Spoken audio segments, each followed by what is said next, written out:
Hello parents, நான் உங்கள் doctor ஷகுல் ராமானுஜமுகுந்தன். இன்னைக்கான வீடியோவில் கவ் மில்க் புரோட்டீன் அலர்ஜி அப்படின்ற ஒரு விஷயத்தை பற்றி தாங்க பேச போகிறேன்.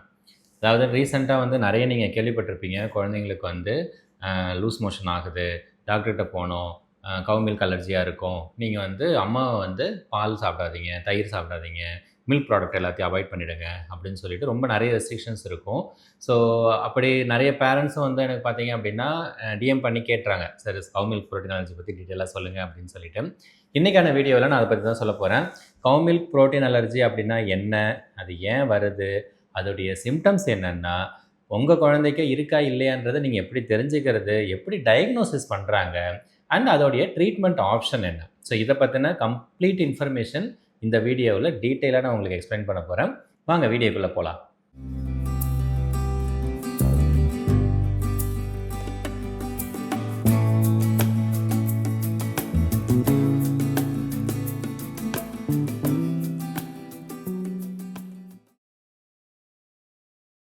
ஃபஸ்ட்டு இந்த கவ் மில்க் புரோட்டீன் அலர்ஜி அப்படின்னா என்ன, ஏன் வருது அப்படின்னு தெரிஞ்சுக்கலாம்.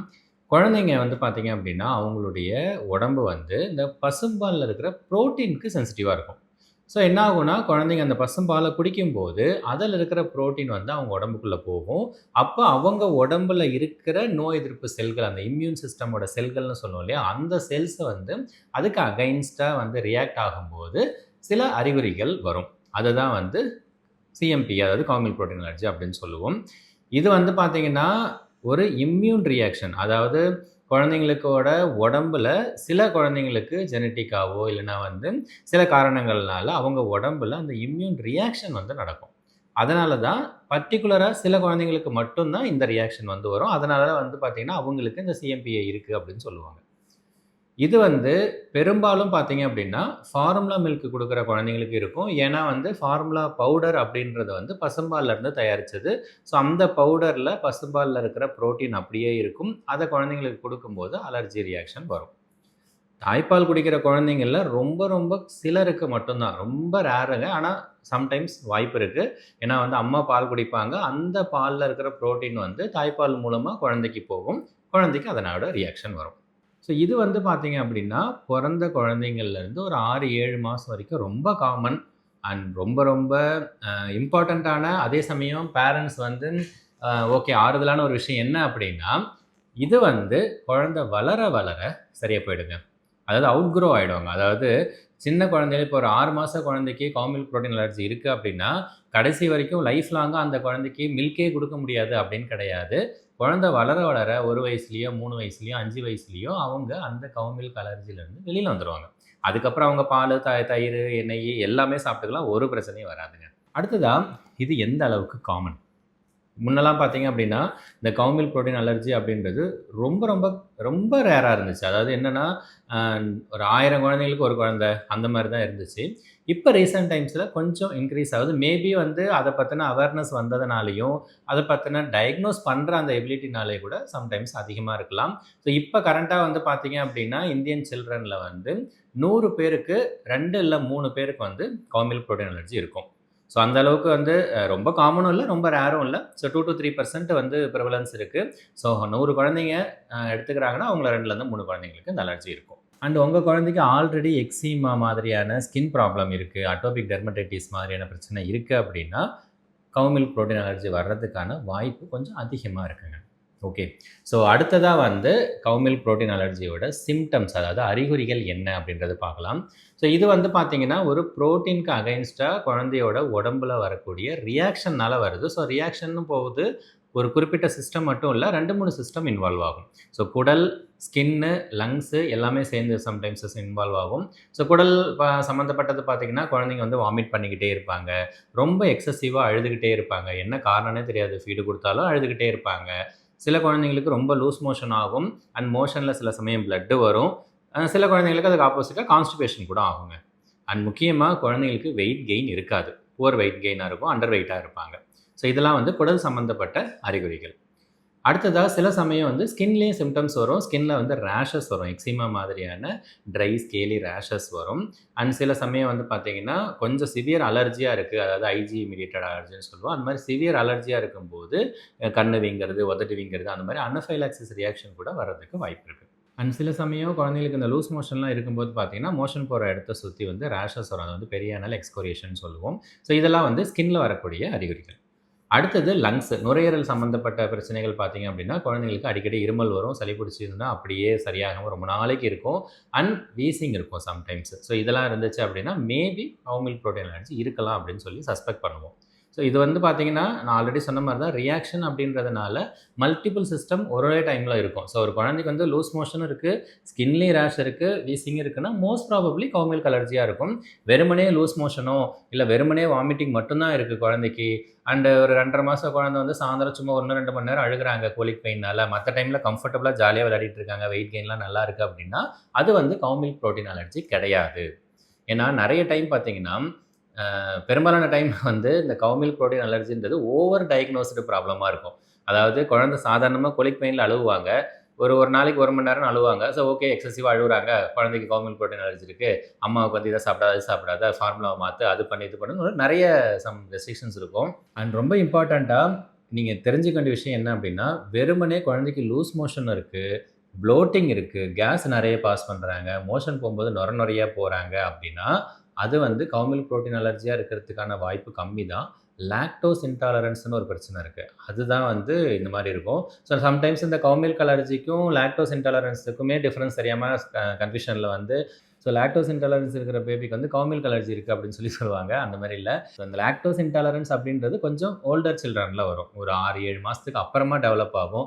வேறஸ் கவ் மில்க் அலர்ஜின்றது கொஞ்சம் ஏர்லியரா 2, 3 மாசத்திலேயே டெவலப் ஆகும். ஸோ அது வந்து ஞாபகம் வச்சுக்கோங்க.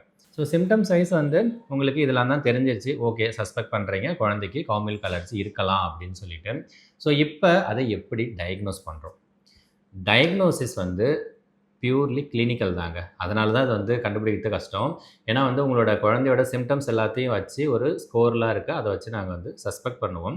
அண்ட் சஸ்பெக்ட் பண்ணதுக்கு அப்புறமா கவ் மில்க்க வந்து டோட்டலா எலிமினேட் பண்ணுவோம். ஸோ இப்போ பிரஸ்ட் ஃபீட் பண்ணிட்டு இருக்காங்க அப்படின்னா, அம்மா வந்து மில்க் ப்ராடக்ட் எல்லாத்தையும் கட் பண்ண சொல்லிடுவோம். ஸோ கட் பண்ணிட்டு ஒரு 2 to 4 வீக்ஸ் கழிச்சு ரீஅசஸ் பண்ணுவோம். ஸோ 4 வீக்ஸ் கழிச்சு பார்க்கும்போது, குழந்தையோட சிம்ப்டம்ஸ் எல்லாமே சப்சைட் ஆயிட்டு, வெயிட் கெயினும் சூப்பரா இருந்துச்சு அப்படின்னா, மோஸ்ட் ப்ராபப்ளி சிஎம்பிஏவா இருக்கும். அண்ட் அதோட கன்ஃபார்ம் பண்ண மாட்டோம். அகைன் அம்மா வந்து மில்க் குடிக்க சொல்லுவோம்.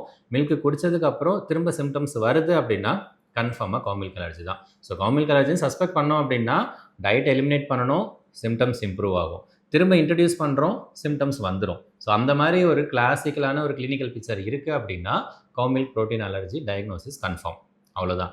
அத தவிர blood test, scan, ultrasound, endoscopy, colonoscopy அதெல்லாம் வந்து சப்போர்ட்டிவ் தான் அவசரம். கன்ஃபார்ம் பண்றது டயக்னோசிஸ் வந்து கன்ஃபார்ம் பண்றதுக்கு கிளினிக்கலா இந்த எலிமினேஷன் அண்ட் ரீஇன்ட்ரோடக்ஷன் மெத்தட் தான் வந்து still gold standard method of diagnosis. Okay. And ஃபைனலா ட்ரீட்மெண்ட் ஆப்ஷன். ஸோ குழந்தைக்கு வந்து கவ் மில்க் புரோட்டீன் அலர்ஜி இருக்கு அப்படின்னா, first and foremost important thing என்ன அப்படின்னா, இப்போ பிரஸ்ட் ஃபீட் பண்ணிட்டு இருக்காங்க அப்படின்னா, அவங்க மில்க் அண்ட் மில்க் ரிலேட்டடான எல்லா விஷயத்தையும் கட் பண்ணணும். அவங்களோட டயட்ல இருந்து பால் குடிக்கக்கூடாது, தயிர் சாப்பிடக்கூடாது, நெய், வெண்ணெய், பட்டர் அந்த மாதிரி எந்த விதமான மில்க் ப்ராடக்ட்டும் அண்ட் மில்க் ஆட் பண்ணி ஃபுட்டு ப்ரிப்பேர் பண்ணுறாங்களே கேக்கு, பிஸ்கெட்டு இதெல்லாம் கூட அவாய்ட் பண்ணணும். ஸோ டோட்டலாக மில்க் ரிலேட்டடான எல்லா திங்ஸும் ஸ்டாப் பண்ணிவிட்டு பிரஸ்ட் ஃபீட் மட்டும் கண்டினியூ பண்ணணும். அண்ட் ரொம்ப ரொம்ப இம்பார்ட்டன்ட் பிரஸ்ட் ஃபீட் கண்டினியூ பண்ணணும். பிரஸ்ட் மில்க்கு ஸ்டாப் பண்ணக்கூடாது. இது வந்து கவ் மில்க் புரோட்டீன் அலர்ஜி தான், பிரஸ்ட் மில்க் புரோட்டீன் அலர்ஜி கிடையாது. ஸோ பிரஸ்ட் மில்க் கண்டிப்பாக கொடுக்கணும். ஸோ அம்மா மில்க் ப்ராடக்ட்டை அவாய்ட் பண்ணணும். சப்போஸ் பிரஸ்ட் மில்க் இல்லாமல் ஃபார்முலா கொடுத்துட்டு இருக்கீங்க அப்படின்னா, ஃபார்முலா வந்து சேஞ்ச் பண்ணணும். ஹைட்ரோலைஸ்டு ஃபார்முலா இருக்குது, அமினோ ஆசிட் ஃபார்முலா இருக்குது. அந்த மாதிரி வந்து மாற்றி வந்து நீங்கள் குழந்தைக்கு கொடுக்கணும். அண்ட் அது வந்து டாக்டர் வந்து ப்ரிஸ்கிரைப் பண்ணுவாங்க. ஏன்னா வந்து ஹைட்ரோலைஸ்டு ஃபார்முலா, அமினோ ஆசிட் ஃபார்முலாலாம் காமனாக எல்லா இடத்துலையும் கிடைக்காது. கன்ஃபார்மாக கவ் மில்க் அலர்ஜின்னு தெரிஞ்சால் மட்டும்தான் அதுக்கான ஃபார்முலா பர்டிகுலரான பிளேசஸில் மட்டும் சம்டைம் ப்ரீ ஆர்டர் பண்ணி வாங்குற மாதிரி கூட இருக்கும். ஸோ அந்த மாதிரி நீங்களாகவே நினச்சிக்கிட்டு ஃபார்முலாவை மாற்றக்கூடாது.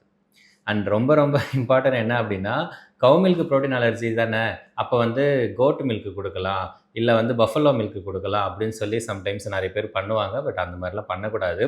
எனி அனிமல் மில்க்கு அவங்க அலர்ஜிக்காக தான் இருப்பாங்க. இன்னும் சொல்ல போனால் சில சமயம் வந்து கவ் மில்க் புரோட்டீன் அலர்ஜி இருக்குன்னு சொல்லிட்டு சாய் மில்க் இருக்கிற சாய் மில்க் பேஸ்டு ஃபார்முலா கொடுப்பாங்க. அதுவுமே வந்து சில சமயம் வந்து ஒத்துக்காமல், ஏன்னா வந்து கவ் மில்க் புரோட்டீன் அலர்ஜி இருக்கிற குழந்தைங்கள அரௌண்ட் 50 to 60% வந்து சாய் புரோட்டீனுமே வந்து கிராஸ் ரியாக்டிவிட்டி இருக்கும்.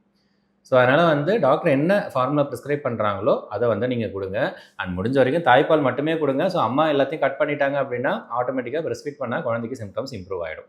அண்ட் ரொம்ப இம்பார்ட்டன்ட், இந்த மாதிரி டைமில் அம்மா வந்து சப்ளிமெண்ட் எடுத்துக்கணும். கால்சியம், ஏன்னா வந்து பார்த்தீங்கன்னா மில்க்கு ஸ்டாப் பண்ணியாச்சு, அப்போ கால்சியம் வந்து கிடைக்காது இல்லையா? ஸோ அதனால் கால்சியம் மாத்திரை அம்மா வந்து எடுத்துக்கணும். அண்ட் பிரஸ்ட் ஃபீடிங் ஸ்டாப் பண்ணக்கூடாது, ரொம்ப ரொம்ப முக்கியம், ஞாபகம் வச்சுக்கோங்க. ஏன்னா நிறைய டைம் கவுமில்க் அலர்ஜி, லாக்டோஸ் அலர்ஜின்னு சொல்லி உடனே பிரஸ்ட் மில்கை ஸ்டாப் பண்ணுன்னு சொல்லி ஃபார்முலா ஸ்டார்ட் பண்ணுவாங்க. அந்த மாதிரி வந்து பண்ணக்கூடாது. அண்ட் ஃபைனலாக நான் ஆல்ரெடி ஸ்டார்டிங்கில் சொன்ன மாதிரி தான், இந்த கவுமில்க் ப்ரோட்டீன் அலர்ஜி அப்படின்றது வந்து ரொம்ப காமனான விஷயமும் கிடையாது, அதே சமயம் ரொம்ப ரேரான விஷயம் இல்லை. ப்ராப்பரான டயக்னோசிஸ் பண்ணி கவுமில்க் அலர்ஜின்னு கன்ஃபார்ம் ஆனாலும் பேரண்ட்ஸு பேனிக் ஆக வேண்டாம், கவலைப்பட வேண்டாம். ஏன்னா குழந்தை வளர வளர அந்த மில்க் அலர்ஜி வந்து அவங்களுக்கு ரிவர்ஸ் ஆகிடும். ஸோ நீங்கள் வந்து குழந்தைக்கு கவுமில்க் அலர்ஜி இருக்குது, என் குழந்தையால் கடைசி வரைக்கும் மில்கே குடிக்க முடியாதோ அப்படின்னு நினச்சலாம் கவலைப்பட வேண்டாம். கண்டிப்பாக ஒரு 3 வயசில் பார்த்தீங்கன்னா ஆல்மோஸ்ட் ஒரு 70% குழந்தைங்க வந்து அவுட் க்ரோ ஆகிடுவாங்க. அண்ட் 5 வயசு முடியும் போது ஆல்மோஸ்ட் எல்லா குழந்தையுமே வந்து கவுமில்க் அலர்ஜிலேருந்து வெளியே வந்துடுவாங்க. 5 வயசுக்கு மேலே மில்க் ரிலேட்டடான எல்லா விஷயமும் குழந்தைங்க சாப்பிடலாம், ஒன்றும் ஆகாது, அது சரியாயிடும். ஸோ பேனிக் ஆக வேண்டாம். ஓரளவுக்கு இந்த கவுமில்க் அலர்ஜி ரிலேட்டடான எல்லா டவுட்ஸும் உங்களுக்கு கிளியர் ஆயிருக்கும்னு நினைக்கிறேன். இது ரிலேட்டடாக வேறு ஏதாச்சும் டவுட் இருந்தாலும் கமெண்ட்டில் கேளுங்க, நான் ஆன்சர் பண்ணுறேன். அடுத்த வீடியோவில் வேற ஒரு தகவலோடு சந்திக்கலாம். அண்ட் இந்த வீடியோ பிடிச்சிருந்துச்சுன்னா லைக் பண்ணுங்கள், ஷேர் பண்ணுங்கள். சேனலை சப்ஸ்கிரைப் பண்ணாதவங்க கண்டிப்பாக சப்ஸ்கிரைப் பண்ணுங்கள். நன்றி, வணக்கம்.